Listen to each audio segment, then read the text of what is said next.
Hey everyone! Welcome to the compilation video of the entire life series D&D. I still plan to make an epilogue of sorts to this one day, but I think it's been long enough that I can put these all together in one massive video. Also, please keep in mind that this was made over the course of many months, so if the art and story vary in quality, that's why. And with everything out of the way, please enjoy the entire life series as a D&D campaign. Gran had never meant to enter a coven. He had never meant to talk with the Watchers. He didn't want to. It was too late now. Besides, he had gotten everything he wanted, and it had been a good deal. A little bit of his soul, and a whole lot of theirs. I'm going to start this video off with Grian, who is an Aarakocra warlock. For those of you who haven't played D&D, an Aarakocra is a bird-like humanoid race who live in high-altitude mountains or sequestered in trees. While flying, they appear to look like large birds, and only when they land can you see the more human features. Warlocks are magic users who gain their power through a deal with a supernatural entity. Grian lived in a large rocky mountain range with his brother Jimmy and the rest of his tribe. Most of them were accomplished magic users who attended wizarding schools designed to train them in preparation for letting them leave the nest and enter the real world. Grian was quite the prankster, and after one too many times angering the headmaster of the school, he was expelled. Grian, panicked, unsure of how he could possibly learn magic on his own, resorted to other methods. He was out flying in a storm. That wasn't uncommon. He had flown in a storm before, but the rain was streaming down violently, coating his wings and slowing his flight. Erring on the side of caution, he landed, taking shelter in a nearby cave. And to his surprise, someone was already there. Grian thought it was an Aarakocra, but on closer inspection, the figure's large wings were hooked, and its beak was a smoky illusion, its beady purple eyes peering out from the dark like a dying lantern. Grian hadn't wanted to trust the shadowy figure, but it drew him in. It claimed itself a mischief maker, a simple teasing jokester, cast from its home. It understood Grian, and it offered him a deal. Power, all the power you could have learned from your school and more. And in exchange, you take up the Watcher insignia and you choose, willingly, to become one of us. After a long internal war with himself, Grian agreed. It changed less than he expected. Now that he could do his own magic, he was able to fly away on his birthday like his nestmate. And Jimmy and Grian traveled towards human civilization.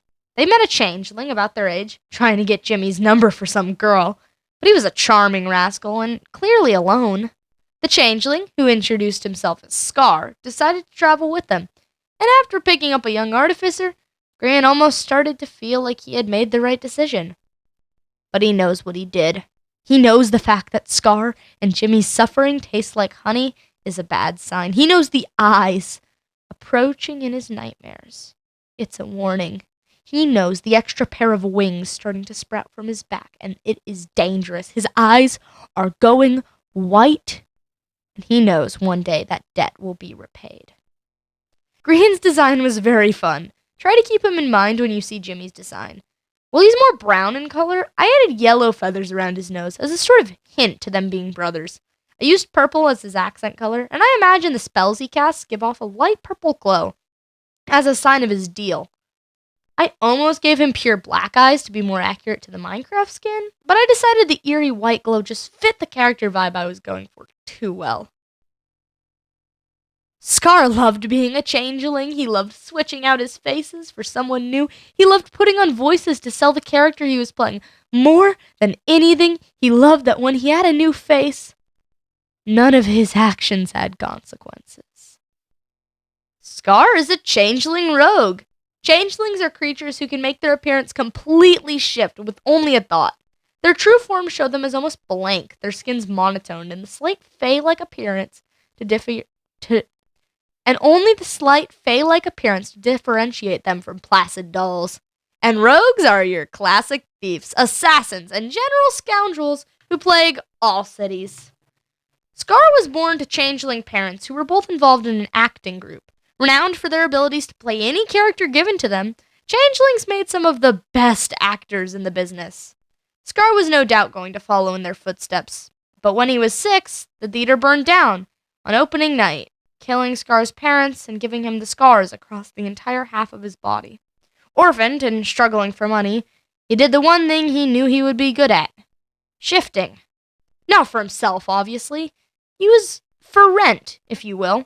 He would pretend to be someone's partner to appease their parents, or make someone jealous. He would get information from someone to relay back to the client. He collected material for blackmail.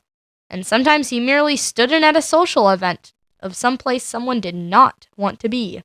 He took on any face required of him, any shape that would suit the event. He was a king, a lover, a businessman, a messenger, the scum off of someone's shoe. It was a good job, and he was naturally talented to boot. Sure, it would have been nice to be an actor, but he was kind of an actor, just his roles were a little more real.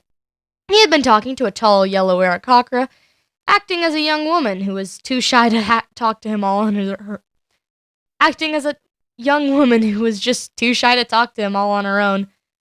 As she told Scar to break the ice for her, just so she didn't have to introduce herself. Halfway through his speech, the Aarakocra's shorter friend called Scar out. The friend, Green, seemed to be watching intently the whole time anyways, and apparently was someone who could stare straight through him. Fine, Scar was intrigued, and maybe a little desperate. He had been playing a character so long, someone who could see past his shapes and stare right at him.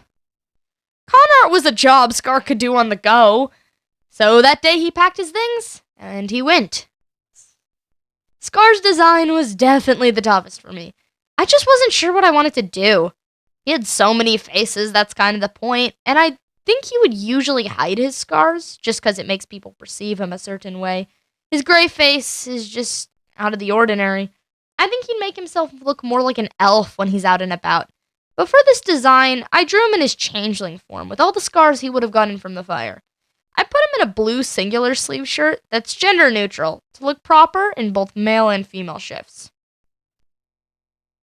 Jimmy was half certain he was cursed. You knew how the old saying went: 2 times is a coincidence, 3 is a pattern.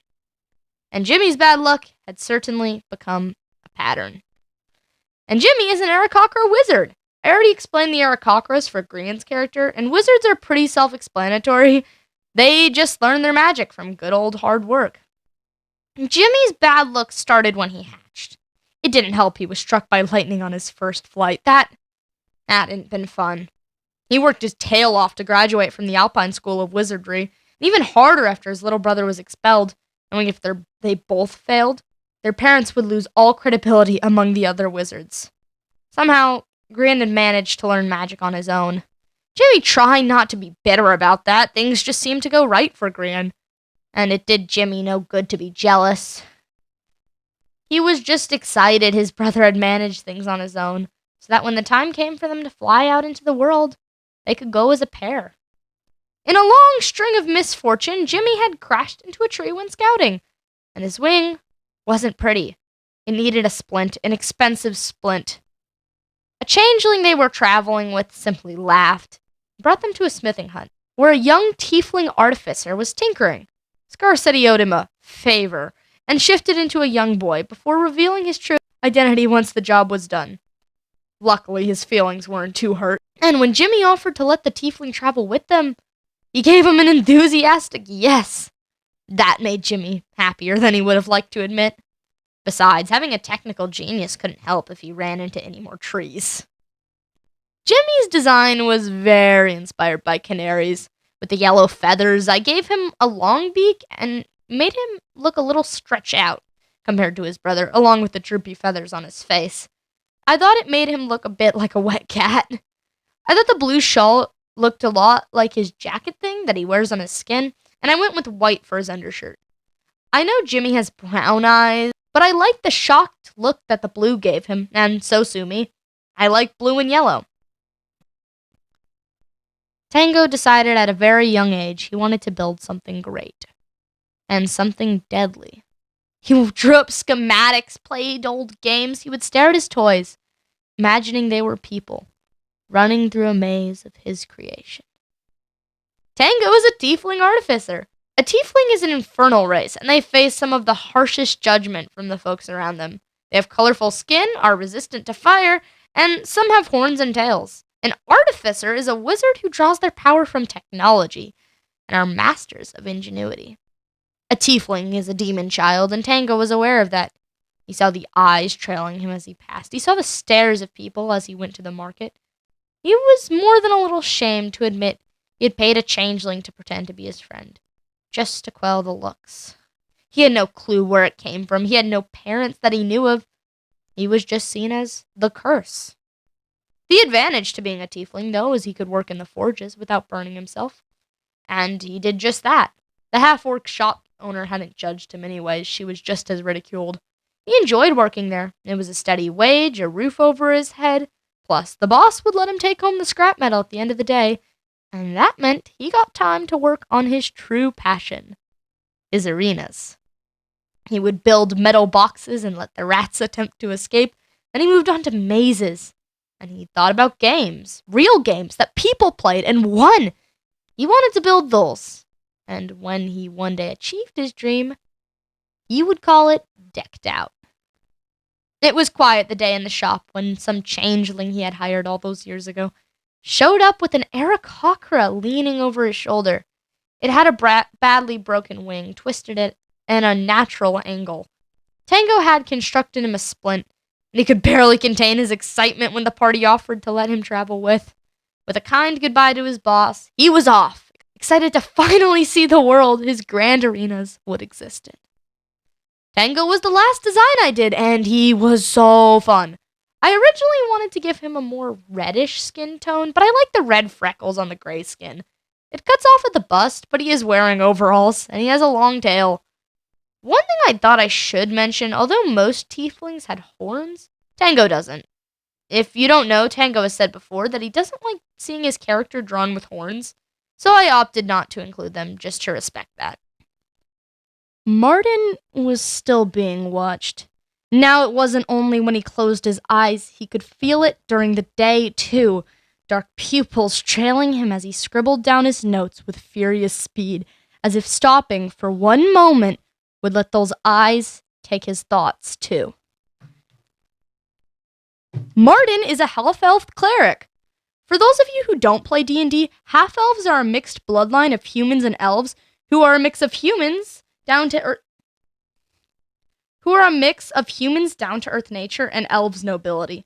And a cleric is a holy warrior who fights on behalf of their patron. Martin had always been fascinated by spirits, the idea of lingering traces of something long gone that were just clinging to this world. As a young boy, he read everything he could on ghosts and strange happenings, and when the time came to pick his field of study, he decided to be a cleric at human school. He had never been the best at studying topics that didn't interest him, which made elven school far too rigorous for his taste. And he didn't have a patron god yet, or any care for deities at all, but working on cleric studies got him access to the spiritual library, and it was the closest to the astral plane Martin thought he was ever gonna get. But by third year, he still hadn't picked a deity. Martin could admit he was dragging his feet. His family, teachers, friends, well, they were sick of it. It was clear Martin had no passion for clergy. He barely passed his classes. So he was given an ultimatum. Pick a deity, commit to this field, or leave the town and search for your true calling somewhere else. That night in the library, Martin was breaking down. He couldn't lose this resource, his teachers, the information packed into these walls.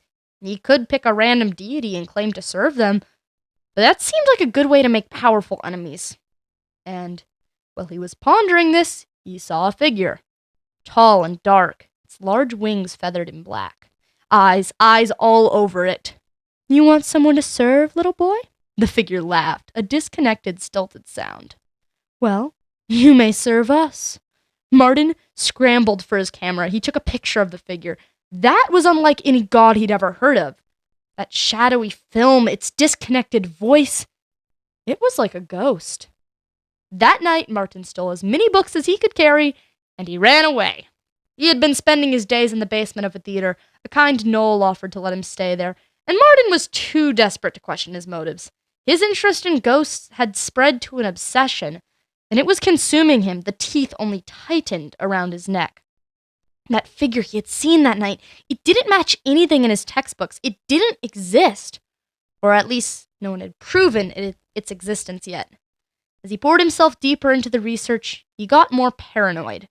Each time he went deeper into his studies and came up empty, he could feel the eyes, crinkled with amusement. He was failing to find them. He was failing, and they were watching every second of it.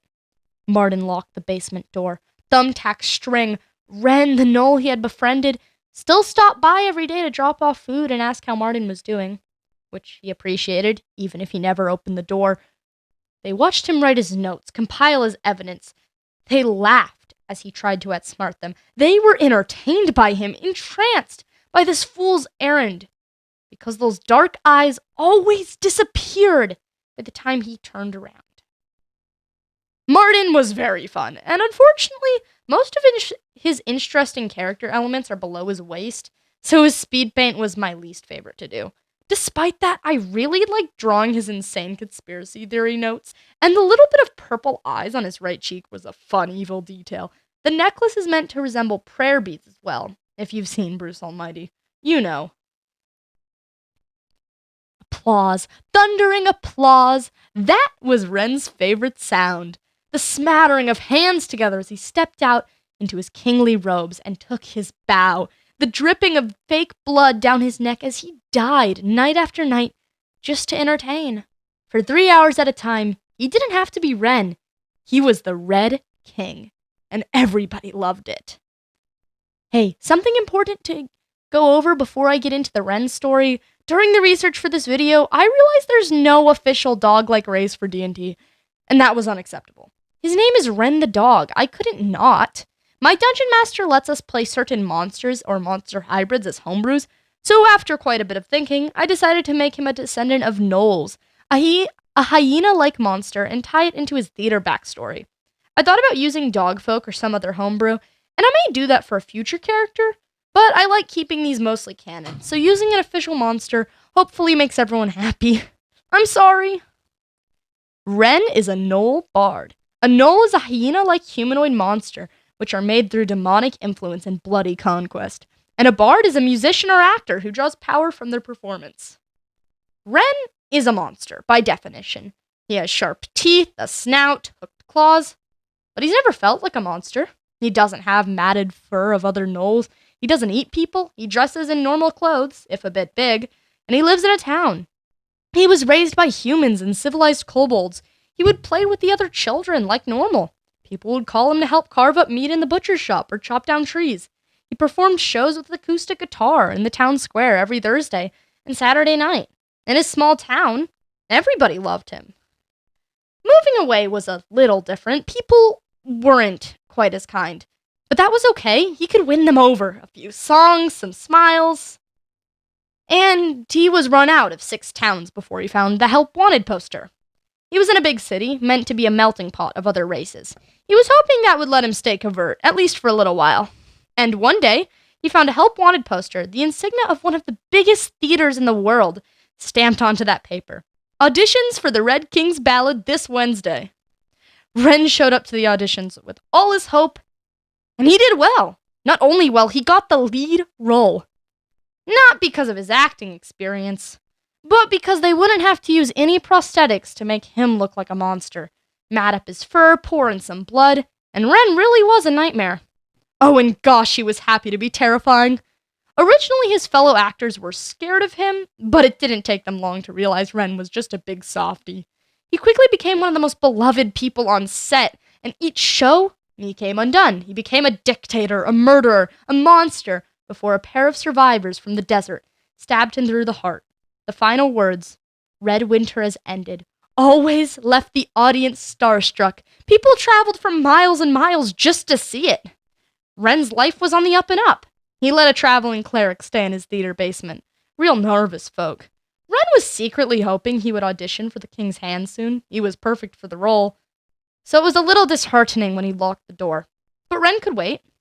One day, he would come out. One day, he would finish this research, and Wren would see those shocking eyes again. And for now, he was content. For the best life a monster could ever hope for.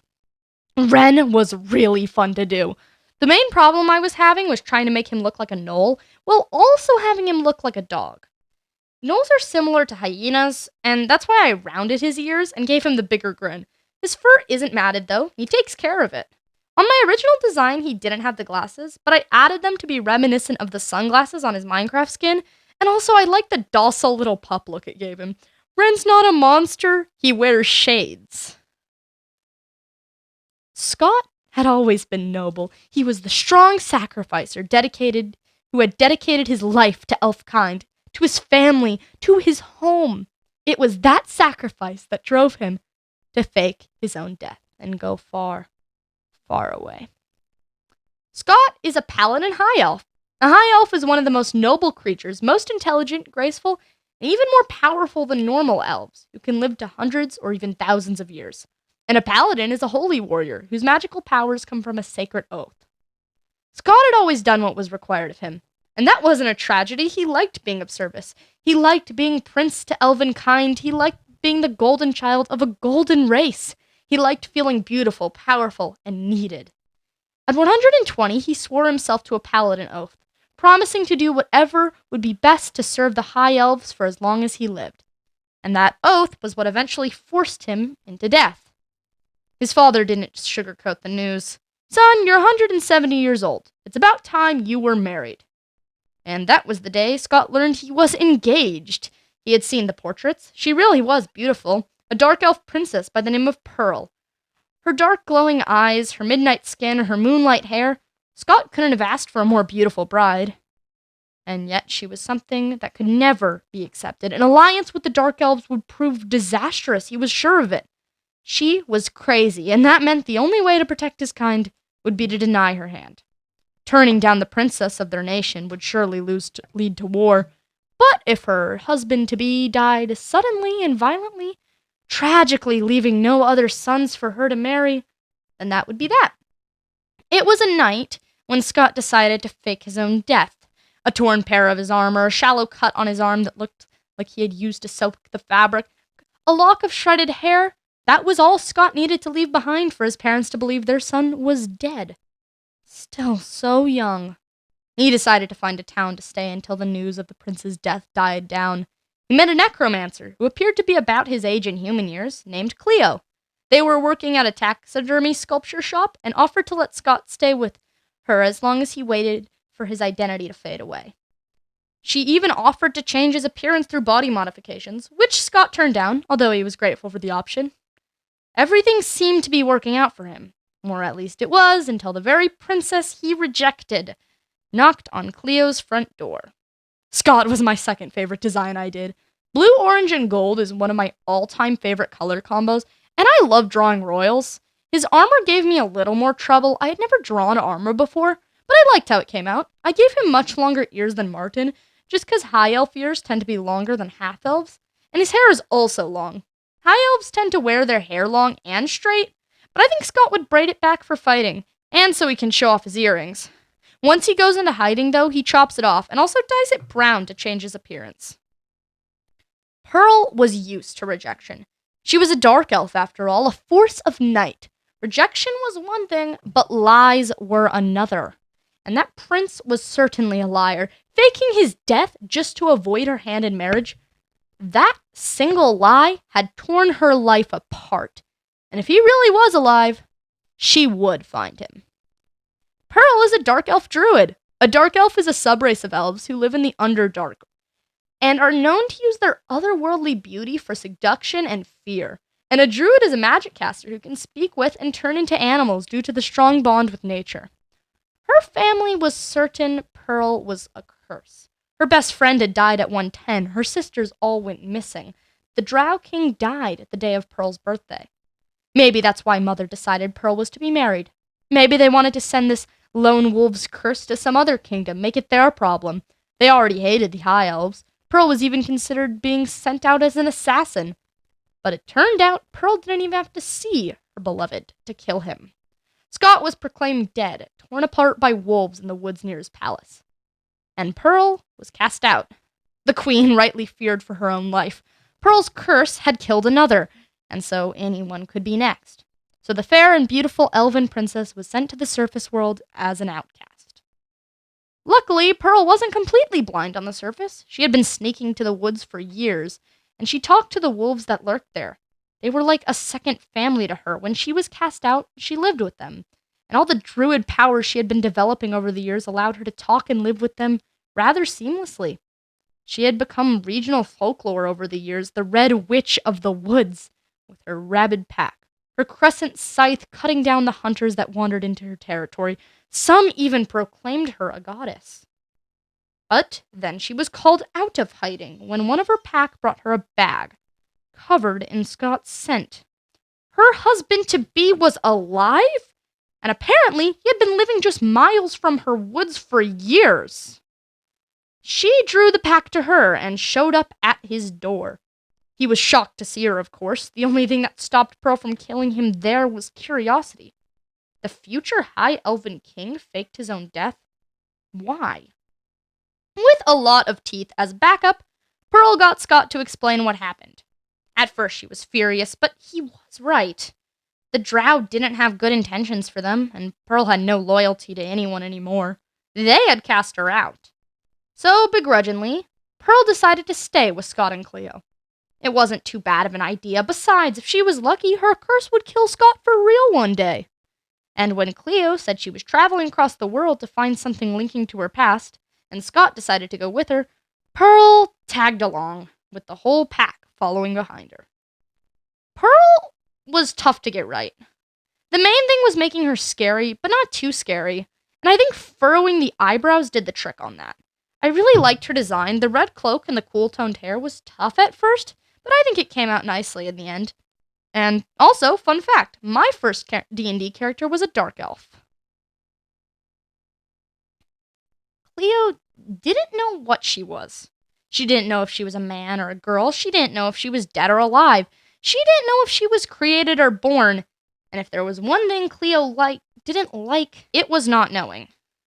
Cleo is a necromancer of unknown race. A necromancer is a magic user who seeks power over death, and are known for reanimating corpses and making unholy monsters.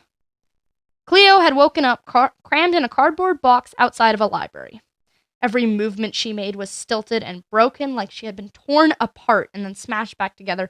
Her voice was accented from a country she had never been. She had never been anywhere. So Cleo was 3 days old when she learned what life was, and more accurately, how she didn't have it. She was an experiment made by a forensics doctor who was recently outed for stealing body parts and trying to make minions. Apparently, some of his experiments were taken to a facility to be studied, and Cleo was thrown out. She hadn't seemed alive. They assumed she was a failed experiment, but here she was, awake. It only took Cleo a while to get used to life. She didn't know what she was, not really. Her torso looked mostly human, but her skin had a sick grayish tint, like an old zombie from a movie. Her eyes were squished down and useless, but the other was wide open, unable to blink. Stitches grafted her multicolored skin together like a patchwork quilt, which with what used to be an Aarakocra wing hanging off her back like a limp snake. One clawed hand, a half-orc upper arm on her left side. She really was a sight. She wasn't sure what creature her brain had come from, or if she even had one. She already knew she didn't have lungs. Her lack of breathing was one of the more unsettling things people noticed. Cleo was a necromancer, she supposed, by definition, but not like how her creator was. She saved creatures like herself, poor half-baked creations who were abandoned in a world only meant to fear them. She finished what was left, and she ended what was unholy. If Cleo had to be a creature of death, she would do as much good as she could with that crappy set of cards. But part of her didn't want to do this forever. She didn't want to play cleanup. She was already dead. Theoretically, she had an eternity of time to spend. One day, she was going to go find the man who created her, who had made so many careless mistakes before abandoning them, and make him face it. For revenge, sure, but more for answers. Cleo would find out what she was, and what she was meant to do. It was late that night when the High Elf Prince came to her door. A paladin, no less. Most of them avoided creatures like her. The death domain was something holy warriors didn't tamper with. But apparently, he was dead too, or at least he was pretending to be. When the very princess he had faked his death to avoid showed up, Cleo realized that she had wandered herself into a royal scandal. But part of this excited her. Elves were practically immortal, so Cleo didn't have to worry about the dying long before her. And they were both outcasts too. Pearl actually lived in the Underdark. She understood the shadows. So when Cleo asked them to come with her to find their creator and bring him to justice, everyone agreed. And so the group was off, trying to make sure no other creatures were brought to life just to be abandoned. And oh boy, I saved the best for last. I loved Cleo's design. She was definitely the most fun I had making. Her skin and hair is true to her original skin, but I decided to mess with her eyes a bit, and that really sold the necromancer look for me. The one open eye makes her look really patchworked, which was the intention. And I also, on a whim, gave her white lipstick and a lip piercing, which kind of reminded me of like Cleopatra or Egyptian princesses. The opened eye is slightly Coraline-like with the button design, which wasn't intentional, but I'm not mad about it. And I took the blue sweater torn crop top thing she wears and made it into a see-through shawl. Why? I don't know. It was pretty. This character truly drew herself. Jem knew what she wanted. Satyrs had two paths in life. They did magic or they died drunk outside some bar trying to panhandle. That was not for her. Jem wasn't one to cast spells from the side or play on her pipes. Jem wanted to get her hands dirty, and she knew exactly who could show her how. Jem is a satyr monk. A satyr is a half-goat, half-human known for wild parties and drunken madness, and are classified as a fey creature. And a monk is a fighter who only attacks with their hands, and sometimes a basic wooden stick. Jem was raised on myths of the Woodsborn monk, a tall, snowy elf who traveled from town to town, fighting beasts and saving young satyrs. His angelically thin hair tied in a bun, hands balled into fists. On the Christmas her parents couldn't afford even brandy, Jem still found a present in her living room, marked in her name. Now, Jem never believed in superheroes. In the craggy rock of her homeland, it was very much every satyr for herself. That was until she met him. Jem was sure she would die that night, out in the woods alone, a wolf pack circling her like a school of sharks. And she would have died if the Woodsborn monk hadn't saved her. That night, Jem decided what she was going to be. She would fantasize about being a myth herself. Jem, the new Woodsborn monk. Jem, the hero. It wasn't that she didn't enjoy her parents' business, but it bothered her how her peers never thought about more. They're creatures of reactions, after all. Most of her friends didn't think past the next revelry. Their lack of thinking ahead did make it easier to sneak out of town, though. Jem spent a few months alone, chasing rumors of the Woodsborn monk.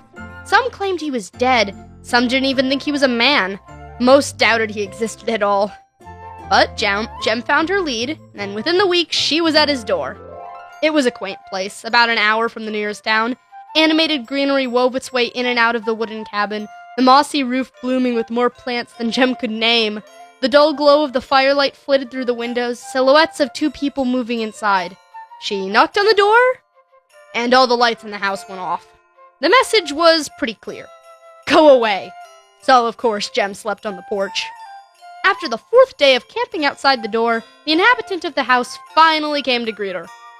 The Woodsborn monk was nothing like Jem thought he would be.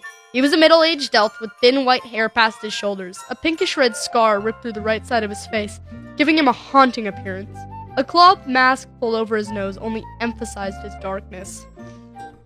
I don't want you to starve out here, he said gruffly, his good eye furrowed unhappily. And the nights get cold. Come on, B-Dubs has a room ready. He turned back when she didn't follow, giving her a probing look. Well, are you coming? Jem nodded, her smile wide. I knew you would train me, she said. I knew the Woodsborn monk would come through. He laughed, a husky, mangled kind of laugh.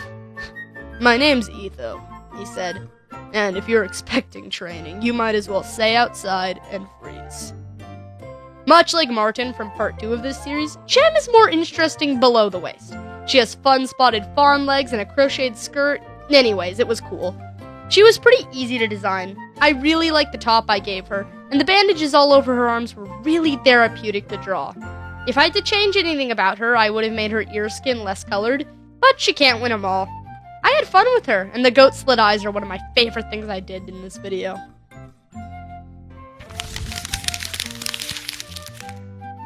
If you ask Etho if he missed being a legend, he wouldn't know what to tell you.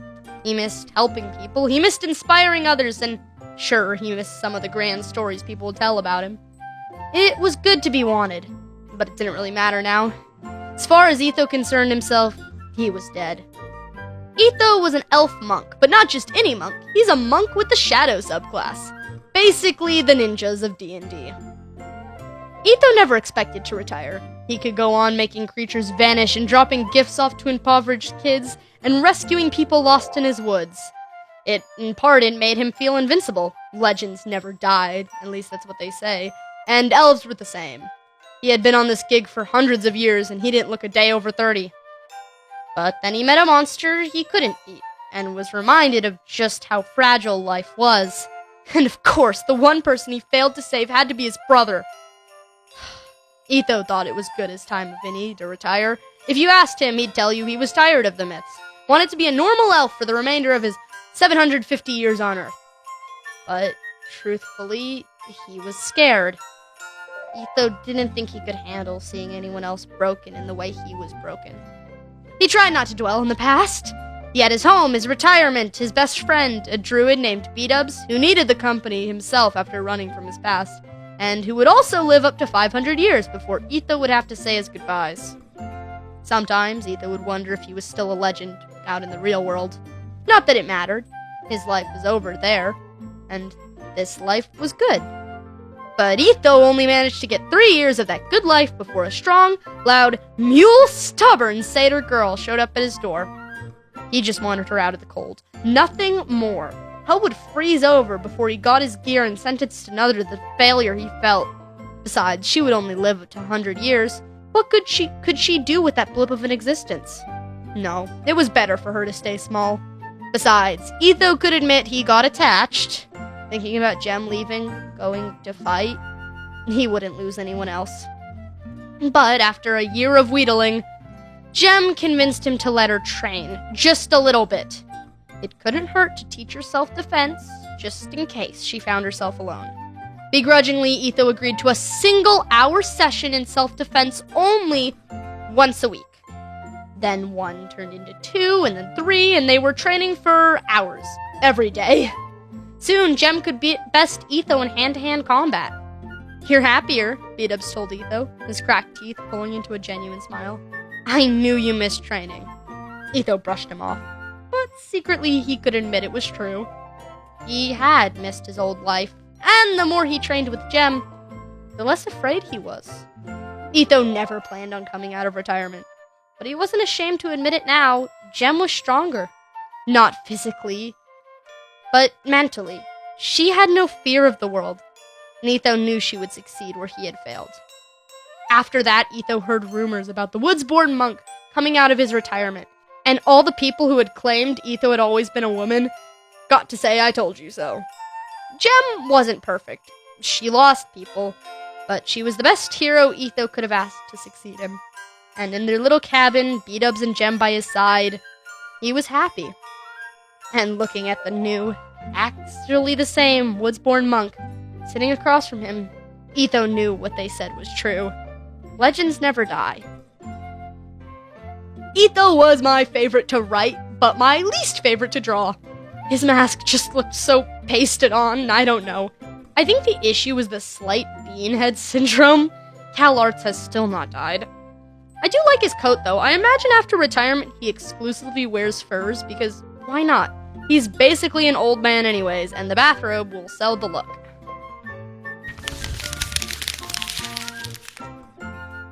B-Dubs knew he would never fully wash the scent of death out of his clothes. What he had done, who he had made, it was never going away. But he could try. If there was any place to remold yourself, it was the middle of the woods. B-Dubs is a druid rock gnome. A druid is a magic user in tune with nature, and a rock gnome is a small, hardy creature that are known for being expert tinkerers and working with their hands. B-Dubs was the only biological creature in his entire life. He was adopted by a human necromancer at 6 years old. And on the technical level, B-Dubs was the doctor's son. But he was really brought in as an unwilling apprentice. Rock gnomes hardly ever get sick, so the doctor gave B-Dubs the dirty job of necromancy, digging through bodies for missing parts, taking scrap back to be thrown away, testing the effects of poison, disposing of the failed experiments. And when the doctor was finally arrested and brought to trial, B-Dubs was released, and all he felt was apathy. On some level, he knew his life was wrong. People would act aghast when they heard about it. According to Wrecker, B-Dubs was reported dead. Nobody knew a little boy had been being abused in the house, or that he had been digging through graves. He only learned about what he was doing was illegal after he was freed. And as much as people acted like they felt sorry for him, B-Dubs knew he unsettled people. No matter the circumstances of his involvement, he had committed these heinous acts, and some still thought he should repent for that. He decided to move away. He needed something new. He needed to learn something else. Old habits are hard to break, though. B-Dubs often found himself with the urge to dismantle the small creatures he found in the woods, to peel away the layers and look a little deeper. He eventually managed to channel his urges into looking inside of things via druidry, peeling away magical layers instead of flesh. He found he had an innate love of horses, too, and would ride around the woods for hours. Eventually, B-Dubs stumbled across a cabin with an elf living inside.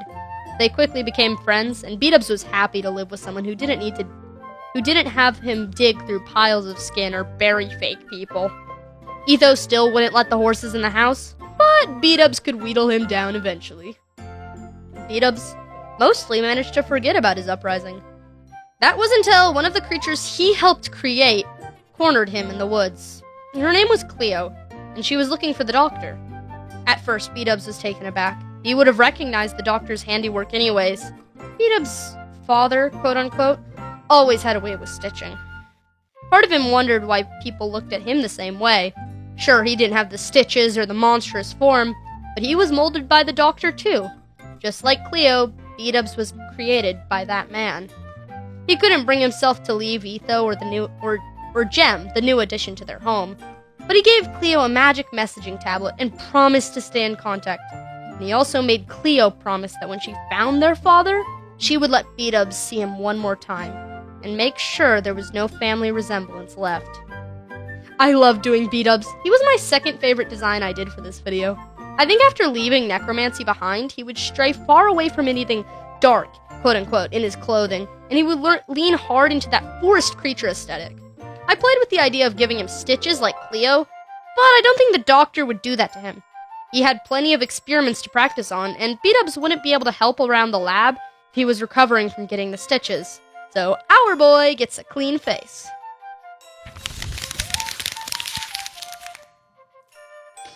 Impulse knew he wasn't much by technicality. A middle-class kid, fully human, with parents who had done nothing but carpentry. He was the ordinary in a world full of extraordinary. Impulse is a human fighter. Fighters are your classic sword-swinging, armor-wearing class, and humans are exactly that. Human. We are really nothing special. Impulse didn't expect much out of his life. He planned on inheriting a carpentry shop, working on shoes, staying in his hometown until a peaceful death at age 80 if he was lucky. It seemed like a good plan. Until his childhood best friend had told Impulse he was going to school to be a paladin. Impulse was shocked. He had known Skiz forever. He was certainly not paladin material. Clumsy, loud, foolhardy. He was not the picture of a paladin. That life was for elves and Aarakocras, for princes. Everything they weren't. But Skiz was nothing if not determined, and Impulse could admit he had the heart for it. The idea of running his carpentry shop without Skiz just didn't feel the same.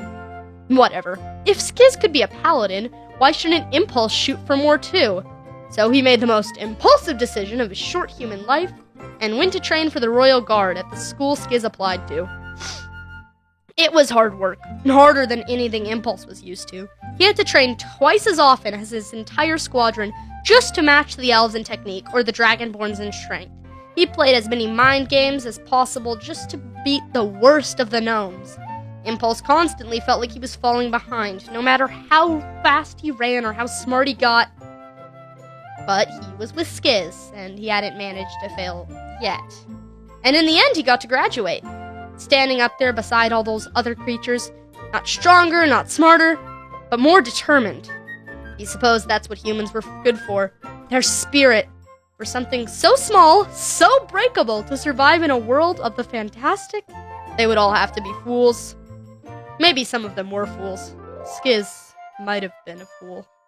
He died trying to pursue his goals. That nearly broke Impulse. It was hardly fair. Impulse had succeeded where Skiz had failed. He hadn't even considered this life before Skiz. But now all he wanted was to be a soldier. Impulse knew Skiz would have been proud of him. On the king's own guard. That was better than most humans could hope for. Okay, I know he doesn't look as fantastical or cool as the other designs I did, but oh my god, do I love Impulse. He's in my top 5 designs from all of the videos so far. He just reads so well. I was really happy with the shiny breastplate he ended up with, and he got that perfect human look. I don't really know how to describe it, but the gold with his brown eyes and hair, it's just... he just worked himself out, and I couldn't be happier. Skiz had big dreams. Perhaps a little too big, considering he was barely bumbling through the little life he was handed, but that was hardly a problem. He just needed to fix the way he talked, and his posture, and the very unholy way he carried himself. Okay, maybe there was a little more to do than he first thought. Skiz is a human paladin, or at least an aspiring paladin. He's trying, okay? A paladin is a subclass of fighter that acts as a holy warrior. Some cast spells, and all fight on the behalf of a sworn oath. Skiz didn't worry much about the little details of his dreams. He knew he wanted to be a paladin, and he could fill the gaps in from there. It never really occurred to him that most paladins were high elves. Skiz thought he could figure it out. He just barely made it into the school he was gunning for. That didn't really discourage him. He was just thrilled to be there. And when the headmaster showed obvious distaste for him, he didn't register. When the elven teacher told him he was corrupting their school with his earthly nature, it was no biggie. Besides, who cared? All paladins needed to do was uphold their values, and Skiz had done that. At his second year at school, he swore his oath. I swear to fight for the justice of the struggling, poor, and weak, and to help everyone find their rightful place in the world. I vow to serve the crown as best as I can, and always put the needs of others before myself. 2 weeks later, Skiz was informed that he broke that oath. You vowed to always serve others' needs before your own, the headmaster reminded him. And yet, your very presence here is selfish.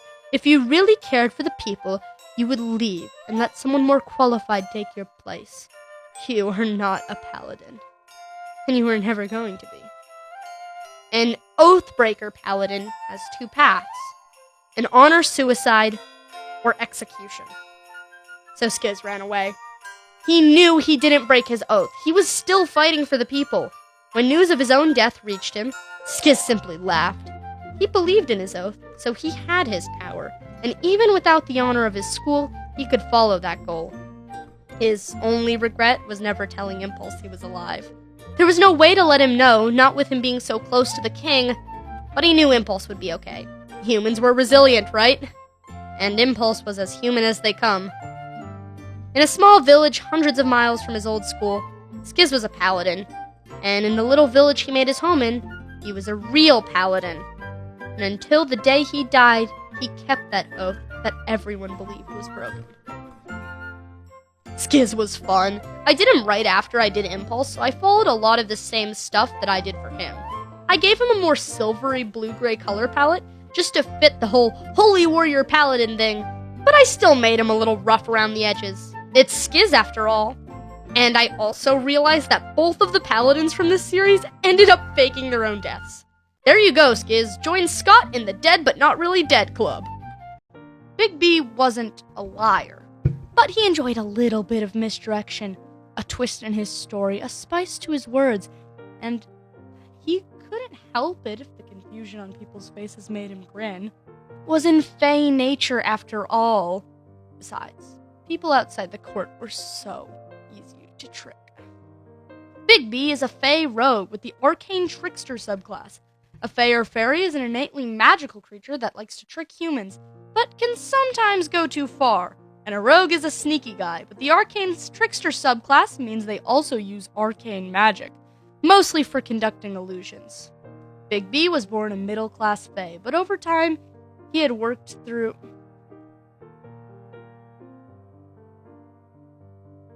Bigby was born a middle-class Fey, but over time he had worked all the way up to an integral part of the royal court, and that was because Bigby held some of the most powerful illusion magic in the Feywilds. The court doesn't have many enemies, but if we do, it will be useful to hold this magic. The king had explained, "You'll live in the palace, have the respect of the court, and when called upon, you will travel to the material plane." It seemed like a good deal, so Bigby accepted. His professional title was Head of Misdirection, which, if you asked him, was perfect. The best misdirector in all the courts, that was him. Bigby was sitting in his room one day in the palace towers, flicking his hand to and fro, watching as a small greenish hound he had conjured jumped up from the imaginary box he had put it in. There was a knock at the door, and with a sigh, Bigby pushed the imaginary dog back into smoke. He opened his door to a guard in winding, leaf-like armor. And that is when Bigby got his first real mission. There was a nearby human town planning to construct more houses in the forest, and their road was set to plow right over the Feywild tree, the court's only way into the material plane. Bigby was supposed to trick his way into the king's inner circle, and through any means necessary, get him to move the construction project, if not stop it altogether. He was also told if he failed, he shouldn't bother coming home. And with that happy little threat in the back of his brain, Bigby set off. The material plane wasn't quite what he expected. The Feywild was a maze of mirrors and misdirection, but this place was disorientatingly basic. There were only 4 directions, and all of them were stuck on flattened surfaces, unless you dug into the earth or climbed into the trees. Bigby didn't like that one bit. He refused to stay on flat ground. For his first night of camp, he dug a hole to sleep in, using illusion magic to make it appear as if it was never even there. He would have slept in the trees, but up there he was incredibly exposed, and between the ever-present moon and all the birds, here he was safe. Sleep came easy, or at least it did, until a truly baffling creature fell into his hole, and right on top of him. Oh dear, why is there a hole here? Oh, I'm sorry, mate, are you... The person scrambled up, backing up against the wall of the hole. Bigby grunted, shifting his wings. Neither were torn, so that was good, but his illusion had totally shattered, letting that unforgiving sun beat down on him. A tiefling had pressed himself against the dirt wall, his beady eyes flickering and unfocused. His skin was the color of soot and charcoal, with white markings flecking his skin like cotton swabs, one curling above his upper lip like a caterpillar. A large satchel was hoisted over his shoulders, and he held the distinct look of an artificer. "Are you all right, mate?" He nodded, his wings flicking in and out as he stood. "What is this?" "It's a tunnel," Bigby interrupted, and behind him a dark tunnel coated in moss conjured itself, so perfectly etched into the surface it looked like it had been there for years. "Construction project for the clergy." "You're a cleric?" "Yes, my name's Sap. I'm part of the Chanui's worshippers." The tiefling slowly eased himself off the wall. "I'm Mumbo, artificer." Bigby nodded, a look of profound interest plastered on his face. He stepped back from the imaginary tunnel, ready to launch off into the sky. By the time this Mumbo fellow found his way out of the tunnel that was definitely fake, his face would already be pressed into the earth, and Bigby would be long gone. "Where are you heading?" Bigby asked, trying to keep Mumbo engaged. "Willowhaven, it's about 10 miles from here." That gave Bigby pause. Wasn't Willowhaven the exact town that guard had mentioned? Having a traveling companion would be nice, and this tiefling looked gullible enough. Besides, he also looked like an inventor. If he got an invitation to the palace to show that invention off, it was time for Bigby to change tactics. "I'm heading that way now," Bigby said enthusiastically. "Would you mind having a friend along?" Spoilers, but Bigby is the drawing I definitely like the best. He is just so whimsical. You may have been able to tell from the speed paint, but his dreads were really hard. I think I've only drawn dreads once, but I had this picture in my head of these awesome mossy dreads in a ponytail with beaded ends, and oh boy did I want to execute it correctly. After a lot of reference and one video, I think I managed. Definitely not the best in the world, but I'm proud. Aside from that, he looks very Woodland Fae, and the blue coke is the same color as his cookie sweater in-game. Mumbo was bumbling through his life. First getting lost from the party, and then getting stuck in the woods, and finally losing his equipment. Things weren't going well. And the Fae in front of him wasn't about to make it any better. Mumbo is a tiefling artificer. A tiefling is an infernal creature that is mostly hated by other races for their devil-like appearance and demeanor, and an artificer is a magic user that gets their power from handmade devices. All Mumbo wanted to be was an inventor, and luckily for him, he had the perfect set of cards to do so. He was adopted by a nice set of human parents who had owned a carriage repair shop, and once he turned 14, he spent 5 days a week working with them. Along with his wages, his parents would give him any scraps from the shop, and that was the best part of his week.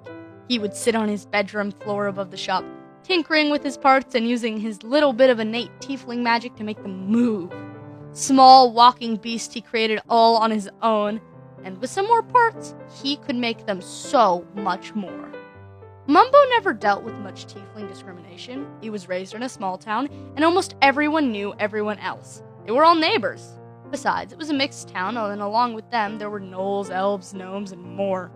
When he turned 18, he left, heading for what the local artificers called the Inventor's Circuit. It was a list of towns stretching most of the known world, all heralded as great places of intelligence. All the places you needed to go to truly spread your inventions. And ever since he was little, Mumbo wanted to go. His little walking creatures, held together with little more than slime and some shaky magic, had turned into things so powerful they rivaled capital mechs. His entire town was sad to see him go.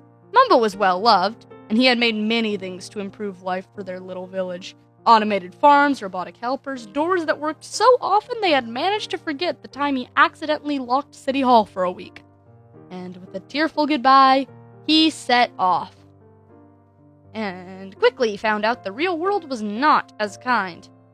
He had joined a small party of artificers also taking the circuit about an hour from his home. And after a nasty fight with a tabaxi guarding the woods, Mumbo got separated. Stumbling through the woods, he finally managed to find shelter and nurse his wounds, but he was still shaken up. And the very next day, first thing in the morning, his forehead smacked into a branch, and he walked right into a hole. He had sworn there was ground there, but as his foot landed, he felt his heart leap into his throat, and he came crashing down. He landed on top of a small Fae, his knees hitting the ground with a painful thunk. The Fae was a cleric named Sapt, who was building a tunnel for reasons fully beyond Mumbo's comprehension. What god wanted you to dig a tunnel? Through the dirt, Mumbo didn't know, but he tried to be respectful. And when the Fae offered to travel with him, Mumbo tried not to seem desperate. He really didn't want to go through those woods alone. Sapt was odd, but beyond a bad feeling. Mumbo had no reason not to trust him, and he liked the company. Just 2 magical creatures passing through the woods, trying not to get attacked by any more trees. I was dreading this one. For those of you who don't follow me on Tumblr, you should follow me on Tumblr, by the way, subtle plug. You may not know this, but I don't like drawing Mumbo. Like, at all. And I really hate that about myself because he's so funny. And if I didn't dislike his design so much, I would probably animate him more. But it all stems back from that mustache. I don't like drawing facial hair. Same reason I don't like drawing Brohini Dudesoda as much as the rest of the D&D cast. So, to satiate both the mustache lovers and myself, I gave Mumbo these funny little catfish-style white dots above his lip, giving the impression of a mustache without actually having to draw one. He is very blue with warmer hair, and the lab coat for artificer vibes, but I unintentionally made him look kind of like what I'd imagine Cub would be as a D&D character. But the black skylark was really cool, and since I didn't put horns on Tango, I'm glad I got to give them to someone. Lizzie didn't distaste people, she just hadn't found any worth her time. While other Tabaxi found their calling in clans or becoming wanderers, Lizzie was content in her little cottage with her pets and anyone who tried to disturb that life would discover their mistake very quickly. Lizzie is a tabaxi ranger. Tabaxis are cat-like creatures that will often live in nomadic clans, and although some wander the woods alone or settle down, and rangers are hunters that feel an extreme call to the outskirts of society. Lizzie was born into a large tabaxi clan, and while she enjoyed her time there, she was more than pleased to become a wanderer. She was fascinated by the concept of the wanderers since she was a little kid, held in a place of high honor. They were the tabaxi that split off from the tribe to travel the globe, and Lizzie wanted nothing more. So as soon as she was old enough, she packed her bags, left the tribe, and with well wishes from everyone, set off. And all the nature she was supposed to be traveling through was tainted. Campsites, potion bottles, and other races with no respect for the beauty of the world. One of her tribe's main tenets was to treat every leaf and patch of dirt with respect, and to always replace what they took. They didn't even wear shoes because their paws made it look as if only animals had ever been there. And for every animal you hunted, you said a prayer, and in that prayer called for the health of the forest. And traveling this world was pointless, because no matter how many forests she protected, she knew they would be tainted as soon as she left. So she wouldn't leave. Lizzie picked one forest about 2 miles from every town, and she stayed there. There was an old abandoned human inn, covered in moss and staining that beautiful landscape, and she took residence there, letting the earth slowly overtake the building till it looked like no more than a rabbit's hole in a human structure. She strung glowberries inside, illuminating her small kitchen where she cleaned her kills and raised small animals to replace the ones she ended. She made jam and sewed dresses, living as any self-respecting tabaxi should. And any of those disrespectful adventurers that happened into her forest, Lizzie would make sure they didn't come back. She was stalking her newest target, her bow slung over her shoulder. She stepped deftly through the trees, her slitted eyes focused on a half-orc poking in a fire he had clearly made himself. A few weed rats were roasting over that fire, 2 more hand axes sitting at his side. Lizzie drew her bow and fired one shot straight through his shoulder. He howled in pain, clutching the arrow. Lizzie jumped from the tree, slinging her bow back over her shoulder and dashing into the undergrowth. She didn't want to kill him, only warn him. One more shot, a scratch across the face. She pounced from the dark, sinking her claws into his back. He heaved her off, and Lizzie tossed his axes aside, her teeth bared. She lunged at him, and to her surprise, he caught her fist in his, throwing her down and pressing his arm to her throat. Lizzie snarled, kicking him hard, but she couldn't scramble back to her feet. That half-orc brute had her beat. He let her up, grinning an infuriatingly smug smile, and spit a line of blood from his mouth. "You're pretty for someone who just tried to kill me," Lizzie hissed, low in her throat. She would not be patronized by adventurers, let alone a cocky one like this. "My name's Joel. What's yours?" Lizzie couldn't even dignify that question with a laugh. "When can I see you again?" Joel asked, that doofish grin still plastered on his face. "Get out of here." Joel picked up his axes, and with one more grin, he left. Lizzie cleaned up the campsite and then went back home to nurse her wounds. And to her disgust, he came back, crashing through the woods, calling for who knows what, and for weeks they fought. And every time, Joel beat her. And each time he asked in that goofy voice, "When can I see you again?" "This time," Lizzie whispered to herself, her claws dug into the tree bark. She had left her bow at home. Joel didn't use his axes, and it only seemed fair. Fair? Lizzie scoffed at herself, shaking her head. She needed to focus. It was Joel, like always, sitting in her forest. He was crouched on his hands and knees, digging in the dirt. Lizzie lunged from a tree, slamming into Joel with such force she heard something crack. He held her arm in a vice, throwing her back and stumbling up, drawing his fists into a fighting stance. Joel pulled her forward by the front of her cloak, aiming to drive a hit into her cheek, but she dodged, and with a swift kick, she swept his legs out from under him. Pouncing, she pinned him down, holding his wrists against the ground with all her strength. A satisfied purr rumbled in her throat as he struggled. She waited for him to laugh and asked the next time they would meet, but Joel just stared at her, his breathing heavy and raspy, and this time he choked out a new phrase. "You can kill me." "What?" Lizzie loosened her grip in shock, but Joel made no move to get up. "You win. I'll get out of your forest, then out of your life." Lizzie felt something sharp bubble in her chest, everything she was losing building up like the gunk clogging her throat. She looked over to where he had been digging and saw a baby apple tree reaching towards the sun. "You planted that? You like it?" She was trying to find words, and when she did, they came far too fast. "I'm Lizzie," she blurted, meeting Joel's eyes. Joel's grin returned, his eyes twinkling. "Lizzie, and I like that."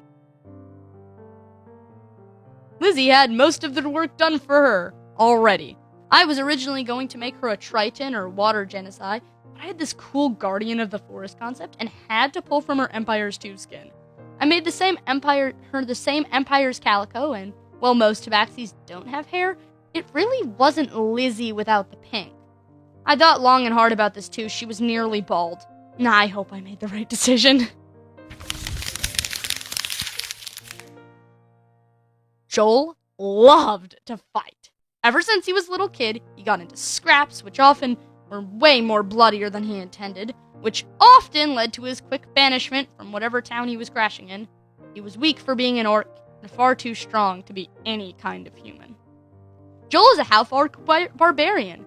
Half-orcs are half-orc, half-humans, who, due to their mixed bloodlines, are often outcasts from both human and orc society, and barbarians are intense fighters that can unleash incredible power when angry. Joel was leaving another town after a particularly awful bar fight. Contrary to popular belief, he had not started it, even though he had been sure to finish it. Was that such a crime? Finishing a fight he hadn't even started? It made him so angry, and when he was angry, he fought back. It wasn't his fault he always won. Joel was crossing through a forest, and it was a truly beautiful place. Joel had always loved nature. It couldn't kick him out of bars or tell him he was unwanted. It was tranquil, and it was the one thing he never had to fight with. He was sitting at his campfire, and the nice night was soundly interrupted by an arrow in his shoulder. He screamed, blood starting to boil, and when his attacker lunged, he quickly turned them over, ready to unleash his fury at the unprompted attack into a headbutt that would surely crack his opponent's skull in half. And when he looked at her, all that fire in his gut dwindled to charcoal. She was a tabaxi, and tall, too, like she would have been made by the same god who carved out the willows she lived in. And just like the nature, Joel couldn't hate her. He should have moved on, but he couldn't. Not until he knew her name. Every day he tramped through her woods looking for a fight. And even though Joel won every time, he knew that Tabaxi Ranger wouldn't give up until she had him bested. And best him she did. That was the day she gave him her name. "Lizzie," he echoed, trying to catch his breath. "I like that." She blushed, stepping back and letting him up. She shook her head, her bushy tail flicking. "Who do you think you are?" she demanded, emotions warring on her face. "I'm just a fighter," Joel shrugged, getting to his feet. "Nothing special." She seemed to disagree with him. Lizzie invited Joel to live in her home, and he was put to work. Soon, Joel knew how to skin an animal 40 different ways, and he could make soup to rival any restaurant. Slowly, he learned to live from the forest, just as Lizzie had. They became good friends. And then more than that. And then even more than that. Tabaxis have no love for material possessions, and most aren't monogamous. But 4 years later, Joel proposed anyway, and Lizzie answered with a resounding yes. Even with no ring and no ceremony, you could tell it was real, and protecting the forest Lizzie loved was more rewarding than any bar fight. Joel would have been content to spend the rest of his life just like that. And he might have, if not for a very frazzled-looking group of adventurers passing through their forest. The first of them Joel met was an Aarakocra named Jimmy, and he looked ghastly. His feathers were molted, and he was pleading with Lizzie, who was holding her knife high above his head. "It's my brother," he babbled, his wings folded plaintively. "He's a wizard, or was one, and now... well, he's different. Eyes all purple and terribly cruel, and I can't stop him." Jimmy paused, a low chirp dying in his throat. "We heard a pair of warriors lived in these woods, and we need help. Please?" Joel watched Lizzie's furrowed eyebrows soften, and she lowered her knife. Joel waited for her confirmation, and once Lizzie gave him the nod, Joel took Jimmy by the wing, smiling as kindly as any half-orc could. Jimmy led them to his party's camp, a changeling and a tiefling sitting around a fire at the forest edge. The tiefling was a fiery red with startling eyes, and the changeling was a simple gray form, one brutal scar ripping up the sides of his face. Jimmy introduced them as Scar and Tango, and Scar spotted them immediately, masking his features with a tan half-elf face, but his scarring was still visible in the form of a light peach. Scar got to his feet, something worn and devastated in his expression. He gave Joel a half smile, if only courtesy. So, you said you'd help us? Lizzie was standing stiffly, her eyes fixed on the fire. Joel looked at her, sympathy brewing in his chest. Lizzie had dedicated her life to this forest, and Joel couldn't imagine her leaving it undefended. And her home was his. This was his family. Just as Joel was about to deny them, Lizzie spoke up, swallowing a lump in her throat. Of course. Tabaxi wanderers always help adventurers. Scar's face was all relief, and Joel saw his changeling disguise ripple as his Scar's face was all relief, and Joel saw his changeling disguise ripple as his concentration faltered. There's a wizard, Scar explained, terrorizing a local town with this awful arena. Scar paused and then furrowed his eyebrows. Wizard. Or should I say, warlock. Joel was so fun! And for those of you who watched part 1, yes, exactly what you think happened to Grian happened to Grian. And the forest defenders are about to smack some sense into him. I made Joel a very classic half-orc, and after some deep thought, I decided against a shirt. I know this design choice is way more Scar, but it seemed fun, and I also gave him an earring and a piercing across the bridge of his nose, for no reason other than I liked it.